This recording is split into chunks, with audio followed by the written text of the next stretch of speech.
brain is perfectly able to read complex passages of text containing words in which the letters have been jumbled. Provided the first and the last letter remain in their correct positions. Jay, wala bang time?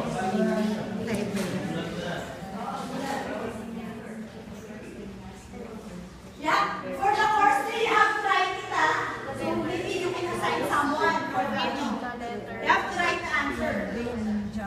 Jumbo. Provided the First and last letters remain in their correct Group 3 tapos na group 1. positions. Group 1 ha? Naman! Nandiyan si Sir Jay. Pero lumaktaw sila dun sa middle. So,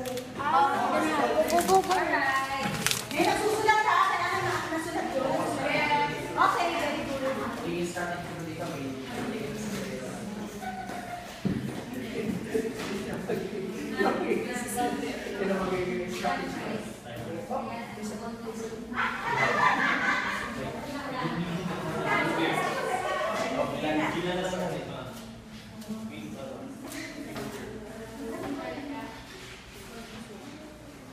Okay, let's see.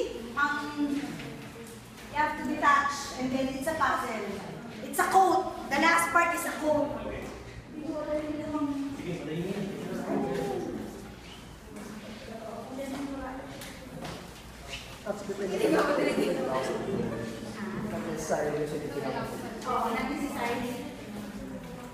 I would like to reiterate lang, not necessarily kasi yung pinakamabilis. Kailangan tama din yung